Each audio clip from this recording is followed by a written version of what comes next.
Friends, ఎండాకాలం ఇండియాలోనే కదా, ఇది గల్ఫ్ కంట్రీలో కూడా అంతకు మించి అదొక మేళ ఎండ ఎక్కువ ఇక్కడ గల్ఫ్ కంట్రీలో. మన ఇండియాలో ఎండ ఉన్నా కానీ ఏడో చోట చెట్టు కిందో లేకపోతే ఏడన్నా బస్ స్టాండ్లో ఏడో చోట ఉంటాము.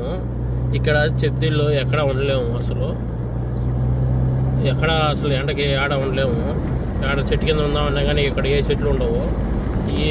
ఇలాంటి చెట్లు కాడ కూర్చోలేము అసలు. వాళ్ళు కూర్చున్నారంటే ఎలర్జీ వస్తుంది, అంటే తుమ్ములు దగ్గులు ఎక్కువ వస్తాయి. అదేదో మన ఇండియాలో అయితే ఎక్కడన్నా ఈ చింత చెట్టు అని కానీ యాప చెట్టు ఏదో ఒక చెట్టు మంచి చెట్లు ఉంటాయి ఏడన్నా ఉండేదానికి. ఇక్కడ గల్ఫ్ కంట్రీలో ఏడ ఉండలేము. ఈ ఎండకి నీళ్ళు దాదాపు 100 లీటర్లు అయినా కానీ ఇంకా నీళ్ళు తాగాలనిపిస్తుంది. అంత దాహం ఇక్కడ తట్టుకోలేము అసలు.